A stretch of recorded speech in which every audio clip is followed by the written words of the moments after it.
Today, I'm going to be walking you through my exact step-by-step sales process that has helped me close over $6 million in high-ticket sales. So I'm going to be walking you through step-by-step, A to Z, from the first question we ask as soon as someone pops their face on a Zoom call to the last question before taking payment. I'm not going to be gatekeeping anything. I'm going to show you every single question, break it down, and walk you through exactly how you can steal this for your own sales calls. Now, this video is not for you if you do not sell a high-ticket program. Anything that's over $2,000, do not use this strategy. So let's jump into the whiteboard. First thing that we're going to do is we're going to do about 30 seconds to 1 minute of rapport plus intro. Now I want to be crystal clear. This is not building rapport by telling them your favorite sports team or where you grew up or how your auntie is also South African. Okay, no one cares about that stuff. That doesn't actually build rapport. This could be something personal that you notice in their background. You might make a judgment call and say, hey, you look happy, something like that, super casual, and then you're going to jump straight in. So you might say something like, that's a nice background you got there. Oh, nice, where'd you get it? Oh, sick, cool, whereabouts are you based? Oh, you're based here? Awesome. So I know you spoke with X, and then you're going to refer back to whoever set the appointment. So you're going to refer back to the notes that you got from the appointment setter. Now, whether it was a DM setter, a phone setter, however you got the call and it's landed on your calendar, you're going to refer to that by saying something along the lines of, awesome, so you spoke with X, right? You spoke with James, right? Okay, awesome. He left me some notes, so I'm not starting from square zero, but there may be a little bit of crossover just between what you mentioned to him and what you might mention today. This refers back to the fact that they've already had a bit of a conversation and there might be some repetition so that you don't get people saying, well, like I said to James, or like I said to X, you just avoid that entirely. And then you're gonna go into the outcome question. So what's the overall outcome you're looking to achieve? Okay, so let's say you sell business coaching, you are looking for a goal. Now, it doesn't have to be a specific goal, you just want an overarching goal. It could be to grow the business, get more leads, get more sales. If you're selling fitness, it could be to lose weight, something along those lines. And ideally you want to get a little bit specific, but it doesn't have to be too specific. Don't get worried about that yet. We're just going to get an overall outcome that's going to drive the conversation forward. Let's say you sell business coaching. Now let's say you sell a biz op offer. Okay, you're selling to a 9-to-5 worker who wants to transition to an online business. It could be e-commerce coaching, starting an AI agency, starting a starting a software agency, whatever it is, something like that that helps people transition out of their 9-to-5 job. We call that a business opportunity. So let's say you sell that. What's the overall outcome you're wanting to achieve? On the offer that I've been selling, where we teach fitness coaches to start their online business, it might be something like get into online coaching. And then you're gonna go into their current situation, okay? So if someone works a 9-to-5 and they wanna transition out, you could say, okay, so what do you do for work right now? Oh, I'm a carpenter. Okay, how long have you done that for? They might say 5 years. And then you're gonna ask what I call a transition question. So this is where you get them crystal clear on the fact that they wanna leave their 9-to-5 job. So the way you ask this is, so would you transition out of carpentry if you could, or do you always want to keep working that? Now, obviously people are going to say they want to transition out. Okay, now sometimes people have limiting beliefs. They might say, oh, you know, if it was doing well enough, it was making enough money, blah, blah, blah. They try and save face. They try to not make their goal as extreme because they want to protect themselves. So if they say something like that, that's where you really got to emphasize that if you could. Okay, so if it was making enough money, would you transition? Well, yes, I would.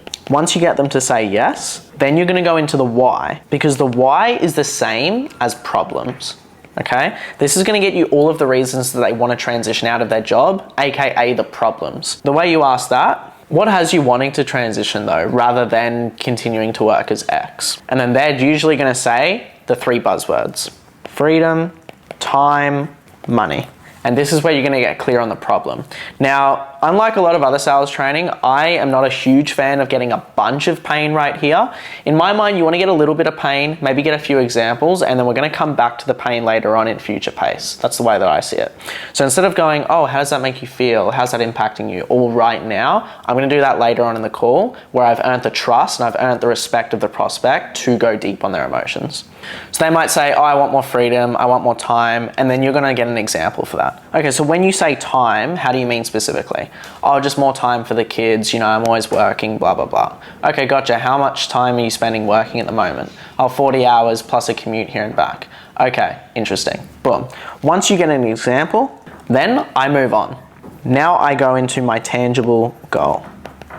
So this tangible goal here is going to be the thread for the rest of the sales call. Okay, the entire sales call is going to be on this thread of their tangible goal, because you can talk about pain, you can talk about emotion, problems, gap, all that sort of stuff, but it doesn't become real in the prospect's mind until they have a tangible goal that they want to be earning. So the way that you would get that tangible goal is you'd say, okay, so for you to transition out of X so that you can have more time with your family, like you mentioned, how much would you need to be making so that you can transition out? Notice the emphasis. How much would you need to be making so that you can transition out? The reason we use need and not want is because people might say, oh, I don't really know how much I want to make. I don't really know what my goal is. But if you say how much would you need to be making so that you can quit your job, it becomes a lot more real in their mind. Now, let's say they say 5K a month. If it's anything less than 8, 9K a month, that's a smaller goal, the easiest way to build the gap instantly is to ask this question here. Okay, so that's the initial goal. What's the longer term goal? They might say, oh, long term 10K. Sweet. Now you've got your tangible goal, you've built the gap, you've got 10K a month. That's the overall outcome that they want to achieve. That's their overall goal. Now that is what I would generally call the beginning of the intro, beginning of the discovery. Now you're going to start getting into preventing all of your objections. Okay, so this is called the overview. So this is after fact finding, after doing that intro, after building a bit of trust and establishing the call. Now you're going to go into preventing all of your objections. So we're going to be preventing think about it, money, time, partner, do it yourself. All those sort of objections are going to be prevented in this section of the call, in the overview section. The first objection we start off with for any coaching program is removing the DIY objection, the do-it-yourself objection. Yeah, sounds great, Orlando, but I just want to try it myself first. We're going to get rid of that completely. Now, it looks a bit lengthy, so delivery is key here. Now, in terms of getting to $10,000 a month, I'm actually a firm believer everyone can do this on their own. It's just maybe a matter of how long it takes or how many obstacles you got to jump over, right? So for you, why not try and just do this by yourself? Like, why even potentially consider getting outside help? Now, when you word it like that, what are you doing here? Yes, we're preventing the do-it-yourself objection, but the reason it's so crucial to use this wording is because we're acknowledging that, hey, you can do this by yourself. Because in contrast to what a lot of other sales trainers would teach you, is they might say, why not do this by yourself, John? Well, it's very antagonizing, it's very direct, it's too much, right? People are going to get defensive and they'll say, well, maybe I can, maybe I will. But we're removing that because we're saying, hey, I actually believe you can do this by yourself. Why not though? Right? So we're pulling that objection from under the rug. They can't give us that. We're already acknowledging the fact that they can do it by themselves. So we're asking them, what are the reasons that they don't want to do it by themselves? So that's going to prevent the do-it-yourself objection. They're going to say, oh, because I've tried, because I want to fast track it, blah, blah, blah. Then again, we're going to bring it back to reality. So then we're going to find out what. Okay, so what specifically do you feel like you need help with though? I need help with X, I need help with Y, I need help with Z. Okay, gotcha. Now they've admitted they don't want to do it by themselves. They've admitted they know what they want help with. Now we're going to go into, okay, what have they done about this? Why haven't they got help? Have they been looking for ways to get help with this? This question here is where I prevent 95% of my objections. So this is like the what have you done question. Okay, so before you started chatting with us, have you been out there looking for ways to get help with X, Y, Z so that you could make $10,000 a month? They're either gonna say yes, no, they did, but it didn't work. They're gonna give you one of these three options. Now, regardless, this is all gonna funnel back into the same process, but just to give you guys an idea of each potential answer, I'll show you what to do. If you ask that question and they say, well, yes, I have, then you're gonna find out, okay, how did it go? Did it work? Did it not work? Why didn't it work? You're gonna address all of that there. If they say no, then you're gonna find, well, why not? I mean, you know this has been an issue, you know what you need help with, why haven't you done something about this? Now, if they did, but maybe they say something like, oh, I did look at something, but I actually got scammed. Whoa, scam's a pretty strong word. When you say you got scammed, like, how do you mean exactly? Oh, you know, I did it, but I just didn't see any results. Okay, no stress. I mean, in the program that you're part of, did other students get results? Well, yeah, I think some others did. Okay, so what was the difference between them and you? Well, I guess they put in the work. Ah, okay, gotcha. So for you, like, are you actually ready to put in the work so that you can see XYZ results? Right? So we're going to challenge people here. Now, if you're looking at this script and you're getting a little bit confused, you're thinking, okay, Orlando, this all sounds great, but How do I actually put these questions into practice? Don't worry, because at the end of this video, I'm gonna link you guys to another video where I actually implement all of this live on a sales call, selling a $15,000 deal. So if this isn't making sense just yet, don't stress. There's another video I go over breaking it down even further with real life examples, okay? But for now, just flow with me. So you're gonna go through all of that. This is where you address their buying patterns. How do they make decisions right now? Why have they ended up where they are instead of where they wanna be? And then we're gonna go into the urgency phase. Okay, so we're gonna ask, okay, so how long have you wanted to transition out of your job for? How long has 10K a month been the goal for? Oh, it's been the goal for the last 6 months. Okay, gotcha. So what's shifted for you recently to where now you're actually ready to do something about this? To where now you're actually ready to get coaching? And they're gonna tell us all the reasons they wanna do something about this now. Okay, and you don't settle for shitty answers at this part of the call. This is where a lot of closers go wrong. They ask these questions, they get this fancy script, but then they move on without getting the answer they need. So make sure you get the answers you need, and if you don't, go back and re-ask it, okay? So that's where we get the urgency. Now this is my favorite part of the call.